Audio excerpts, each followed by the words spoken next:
بسم اللہ الرحمن الرحیم۔ حضرت عمر رضی اللہ تعالیٰ عنہ کا اسلام قبول کرنے سے پہلے کا ایک دلچسپ واقعہ۔ آپ رضی اللہ تعالیٰ عنہ ایک مشہور قافلے کے ساتھ مکہ سے شام تشریف لے جا رہے تھے۔ قافلے میں قریش کے سردار موجود تھے اور یہ قافلہ شام کے شہر دمشق میں جا رہا تھا۔ وہاں یہ مال تجارت کا سامان بیچا کرتے تھے۔ تجارت کا سامان بیچنے کے بعد وہ مکہ کے لیے روانہ ہوئے۔ اتنے میں آپ رضی اللہ تعالیٰ عنہ کو یاد آیا کہ ان کی ایک رشتہ دار خاتون نے انہیں کچھ سونا دیا تھا کہ اسے بیچ کر اس کے لیے کچھ سامان وغیرہ لیتے آئیں۔ انہوں نے اپنے ساتھیوں سے کہا کہ وہ فلاں عورت کا کام کر کے جلد ہی واپس قافلے کے ساتھ مل لیں گے۔ جب آپ دمشق گئے تو بازار بند ہو چکے تھے۔ پھر آپ ایک مسافر خانے میں جا کر ٹھہر گئے اور سو گئے۔ کچھ دیر کے بعد اللہ کا ایک بندہ مسافر خانے میں آیا۔ اس نے حضرت عمر کو جگایا اور اپنے ساتھ اپنے گھر لے گیا۔ یہ بات واضح نہیں تھی کہ وہ شخص حضرت عمر کو پہلے سے جانتا تھا یا ان کے والد سے ان کی واقفیت تھی۔ انہوں نے حضرت عمر کی بڑی خاطر و مدارت کی۔ کھانا کھا کر تو وہ سو گئے اور وہ شخص رات بھر عبادت کرتا رہا۔ صبح کو حضرت عمر بیدار ہوئے تو ان کے میزبان نے کہا کہ اکیلے بازار مت جانا، کیونکہ بازار میں لٹیرے اکثر مسافروں کو لوٹتے رہتے ہیں۔ میرے ساتھ چلنا، یہ کہہ کر وہ سو گیا کیونکہ رات بھر جاگ رہا تھا۔ حضرت عمر رضی اللہ تعالیٰ عنہ نے اسے جگانا مناسب نہیں سمجھا اور اکیلے ہی بازار چلے گئے۔ پھر آپ بازار پہنچے تو کچھ دیر کے بعد ایک عیسائی پادری اپنے نوکروں کے ساتھ آیا اور حضرت عمر کی طرف اشارہ کر کے اپنے نوکروں کو حکم دیا کہ اس شخص کو پکڑ لو، یہ گرجے کا کام بہت اچھے سے کر لے گا۔ اس زمانے میں حضرت عمر رضی اللہ تعالیٰ عنہ بڑے صحت مند پہلوان جیسے تھے۔ وہ آپ کو ایک پرانے گرجے میں لے گئے اور آپ کو ایک ہتھوڑا دیا اور آپ کو گرجے کی ایک دیوار توڑنے پر لگا دیا۔ حضرت عمر رضی اللہ تعالیٰ عنہ دن بھر کام کر کے شام کو واپس اسی مسافر خانے میں آ کر بیٹھ گئے۔ پھر وہی شخص اس مسافر خانے میں آیا اور آپ سے پوچھا کہ آپ کہاں چلے گئے تھے۔ حضرت عمر رضی اللہ تعالیٰ عنہ نے اسے سارا قصہ بتا دیا۔ وہ شخص پھر ان کو اپنے ساتھ گھر لے آیا اور کہا کہ صبح بازار جانے سے پہلے مجھے اپنے ساتھ لے جانا۔ آپ جب صبح اٹھے تو اپنے نیک میزبان کو سوتے پایا۔ انہوں نے اب کی بار بھی اس کو جگانا مناسب نہیں سمجھا اور اکیلے ہی بازار چلے گئے۔ اتفاق سے پھر وہی پادری اپنے نوکروں کے ساتھ آیا اور حضرت عمر کو پکڑ کر ساتھ لے گیا۔ آپ رضی اللہ تعالیٰ عنہ کو بہت غصہ آیا، لیکن کیا کرتے، غیر ملک میں وہ اکیلے تھے۔ پہلے دن کی طرح ہی حضرت عمر ہتھوڑے کے ساتھ گرجے کی دیوار توڑتے رہے۔ جب دھوپ تیز ہوئی تو پادری اور اس کے نوکر انہیں کام میں مشغول دیکھ کر چلے گئے اور حضرت عمر رضی اللہ تعالیٰ عنہ دیوار کے سائے میں آرام لینے کے لیے بیٹھ گئے۔ اتنے میں وہ پادری گھوڑے پر سوار چپکے سے آیا اور حضرت عمر کے سر پر ضرب لگائی اور کہا کہ ہم سب گھر گئے تو تم نے کام ہی چھوڑ دیا۔ اب حضرت عمر رضی اللہ تعالیٰ عنہ کو بہت غصہ آیا۔ انہوں نے پادری کو گھوڑے سے کھینچ کر نیچے کر لیا اور ایک بھاری پتھر اٹھا کر اس کے سر پر دے مارا، جس سے اس نے دم دے دیا۔ اس کو مرتے دیکھ کر حضرت عمر تیزی سے بھاگ دوڑے اور جس رستے سے دمشق آئے تھے وہ رستہ چھوڑ کر ایک دوسرے رستے پر چل پڑے۔ راستے میں انہیں ایک خچر پر سوار رومی ملا۔ وہ ان کے ساتھ چلنے لگا۔ وہ کچھ باتیں کرنے لگا، لیکن حضرت عمر رضی اللہ تعالیٰ عنہ ان کی زبان نہیں سمجھتے تھے۔ اس نے ان پر وار کرنے کے لیے اپنی تلوار نکالی تو آپ نے اس سے تلوار چھین کر ایک ہی وار میں اس کا کام تمام کر دیا۔ پھر آپ خچر پر سوار ہو کر آگے چلے گئے اور ایک گرجے کے پاس پہنچے۔ یہاں عیسائیوں کی ایک جماعت رہتی تھی۔ آپ گرجے کے اندر داخل ہوئے تو گرجے میں رہنے والے لوگ آپ کے ارد گرد جمع ہو گئے اور آپ سے حالات کے بارے میں پوچھنے لگے۔ پھر وہ آپ کو اپنے پادری کے پاس لے گئے اور پادری آپ رضی اللہ تعالیٰ عنہ کو غور سے دیکھنے لگا اور اس کے بعد کہنے لگا کہ ایسا معلوم ہوتا ہے کہ تمہیں کسی چیز کا خوف ہے۔ آپ نے کہا کہ تم نے کیسے اندازہ لگایا کہ مجھے کسی چیز کا خوف ہے؟ اس نے آپ رضی اللہ تعالیٰ عنہ کے سوال کا کوئی خاص جواب نہیں دیا، بس یہ کہہ دیا کہ اب آپ ہماری حفاظت میں ہیں۔ پھر اس پادری نے آپ رضی اللہ تعالیٰ عنہ کو اپنے گھر میں مہمان کی طرح رکھا اور آپ رضی اللہ تعالیٰ عنہ کی نہایت ہی خاطر و مدارت کی اور پھر پوچھا کہ آپ کون ہیں؟ آپ رضی اللہ تعالیٰ عنہ نے اسے بتایا کہ میں مکے کا رہنے والا ہوں اور قبیلہ قریش سے تعلق رکھتا ہوں۔ پادری آپ رضی اللہ تعالیٰ عنہ کو غور سے دیکھتا رہا اور بار بار طرح طرح کے سوال کرتا رہا۔ آپ رضی اللہ تعالیٰ عنہ نے ان کے ہاں نہایت ہی آرام سے رات بسر کی صبح کو اس پادری نے آپ سے پوچھا کہ آپ کا ارادہ یہاں ٹھہرنے کا ہے یا آگے جانے کا۔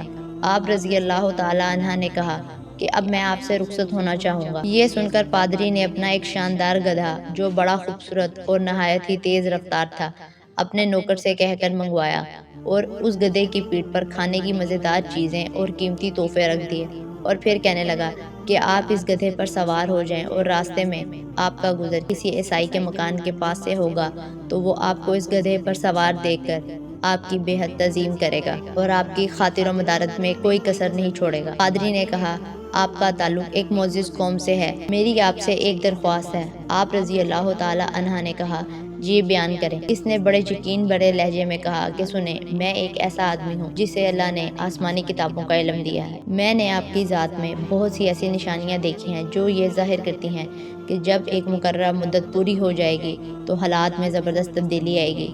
اس وقت آپ ہمارے ملک کے حاکم بن جائیں گے اور یہاں کے سب شہروں میں آپ ہی کا حکم چلے گا۔ اس کے بعد پادری نے اپنی جیب سے دوات، قلم اور کاغذ نکال کر کہا کہ میری یہ غرض ہے کہ آپ اس کاغذ پر لکھ دیں کہ اس گرجے اور اس کی جائیداد پر کسی قسم کا کوئی مصول لاگو نہیں کیا جائے گا۔ آپ رضی اللہ تعالیٰ عنہ نے حیران ہو کر پادری سے کہا، آپ مجھ سے مذاق تو نہیں کر رہے ہیں؟ پادری نے کہا کہ قسم ہے اس ذات کی جس نے عیسیٰ علیہ السلام پر انجیل نازل فرمائی، میں جو کچھ کہہ رہا ہوں وہ بالکل سچ ہے۔ آپ مہربانی کریں اور میری درخواست قبول فرمائیں۔ آپ رضی اللہ تعالیٰ عنہ نے پادری کی باتوں کو اس کا وہم سمجھا اور جیسے اس نے کہا آپ رضی اللہ تعالیٰ عنہ نے اسی طرح کاغذ پر اس کو لکھ کر دے دیا۔ اس کے بعد آپ رضی اللہ تعالیٰ عنہ گدھے پر سوار ہو کر چل پڑے۔ راستے میں آپ رضی اللہ تعالیٰ عنہ کو کئی جگہوں پر عیسائیوں کی جماعتیں ملیں۔ انہوں نے آپ رضی اللہ تعالیٰ عنہ کو ایک پادری کے گدھے پر سوار دیکھ کر بڑی خاطر و مدارت کی۔ آپ رضی اللہ تعالیٰ عنہ اس طرح جگہ جگہ عیسائیوں کے مہمان بنتے تبوک تک پہنچ گئے۔ اللہ کی شان، جس تجارتی قافلے کے ساتھ آپ رضی اللہ تعالیٰ عنہ گئے تھے وہ کافی دیر تک آپ کا انتظار وہاں کر رہے تھے جہاں آپ رضی اللہ تعالیٰ عنہ نے انہیں چھوڑا تھا، اور اب تبوک میں ایک کنویں کے قریب ڈیرا ڈالے ہوئے تھے۔ قافلے والے آپ رضی اللہ تعالیٰ عنہ کو دیکھ کر آپ کی طرف دوڑے اور آپ سے مل کر بہت خوش ہوئے اور کہنے لگے، تمہارے بارے میں ہم سخت پریشان تھے، یہ تو بتاؤ کہ اتنے دن تم کہاں رہے؟ میں نے وہ تمام حالات بیان کیے جو مجھے پیش آئے، لیکن پادری سے جو میری گفتگو تنہائی میں ہوئی وہ بالکل ظاہر نہیں کی۔ پادری نے رخصت کرتے وقت مجھ سے کہا تھا کہ جب میں اپنے ساتھیوں کے پاس پہنچ جاؤں اور گدھے کی ضرورت نہ رہے تو اس کی رسی کو مضبوطی سے باندھ کر گدھے کو اسی جگہ پر چھوڑ دوں۔ لہٰذا آپ رضی اللہ تعالیٰ عنہ نے ایسا ہی کیا اور اب وہ جگہ گدھے والا کنواں کے نام سے مشہور ہے۔ وہاں سے روانہ ہو کر آپ رضی اللہ تعالیٰ عنہ کا قافلہ مکہ پہنچا۔ آپ رضی اللہ تعالیٰ عنہ اور پادری کے درمیان جو گفتگو ہوئی تھی وہ آپ رضی اللہ تعالیٰ عنہ کو بار بار یاد آتی تھی۔ پہلے تو کئی دن تک آپ رضی اللہ تعالیٰ عنہ نے اسے اپنے دل میں ہی رکھا، پھر آپ سے ضبط نہیں ہوا اور یہ راز آپ نے اپنی رشتہ دار خاتون کے سامنے ظاہر کر دیے۔ یہ وہی خاتون ہے جس نے آپ کو سونا دیا تھا۔ وہ بڑی عقل مند خاتون تھی۔ اس نے آپ سے کہا کہ اے ابن خطاب، میں نے ایک دفعہ خواب میں دیکھا کہ تم لمبے ہوتے جا رہے ہو اور تمہارا قد اتنا لمبا ہو گیا ہے کہ اس نے آسمان کو چھو لیا ہے۔ یہ دیکھ کر میں نے خواب میں کہا کہ ارے یہ میرے بچے کی کیا حالت ہو گئی ہے، اور کسی نے کہا کہ یہ لڑکا دنیا اور آخرت میں بھلائی پانے والا بنے گا۔ جاہلیت کے زمانے میں اس قسم کی باتوں کا مطلب میری سمجھ میں نہیں آتا تھا۔ مکہ میں ایک شخص اہل کتاب یعنی یہود و نصارہ میں سے تھا جو بہت گمنام تھا۔ ایک دن دوپہر کے وقت میں آپ رضی اللہ تعالیٰ عنہ اس کے ہاں گئے اور اسے جا کر کہا کہ میں آپ سے چند باتیں کرنا چاہتا ہوں اور چاہتا ہوں کہ آپ ان کو اپنے دل میں راز بنا کر رکھیں اور کسی کے سامنے ظاہر نہ کریں۔ اس نے ایسا کرنے کا وعدہ کیا تو آپ رضی اللہ تعالیٰ عنہ نے اپنے سفر کے تمام واقعات اس کے سامنے بیان کر دیے اور اپنی رشتہ دار خاتون کے خواب کا بھی ذکر کیا۔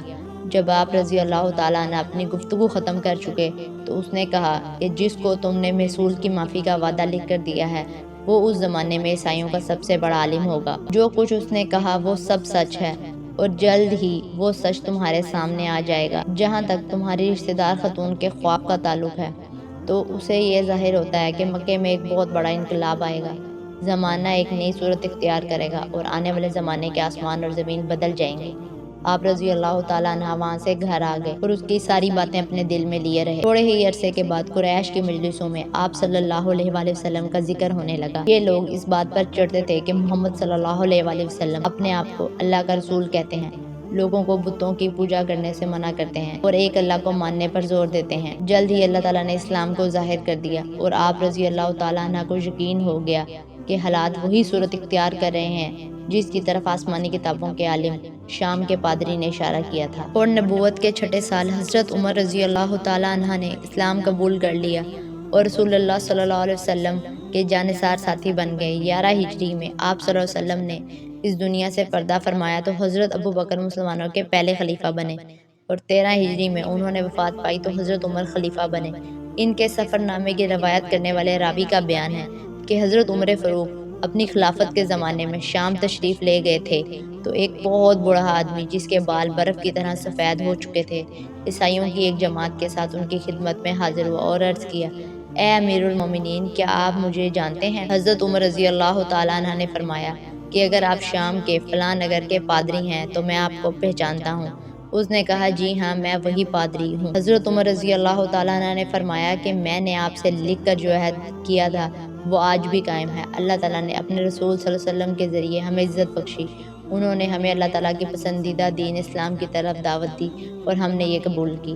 آپ ہی نے مجھے ان باتوں سے آگاہ کیا تھا، اب آپ کو کون سی چیز اسلام قبول کرنے سے روک رہی ہے؟ بوڑھے پادری نے حضرت عمر رضی اللہ تعالیٰ عنہ کی باتیں سن کر اسی وقت اپنے ساتھیوں سمیت کلمہ پڑھ کر اسلام کی دولت حاصل کر لی۔ اللہ تعالیٰ تمام مسلمانوں کو اسلام پر چلنے کی نعمت نصیب کرے، آمین ثم آمین۔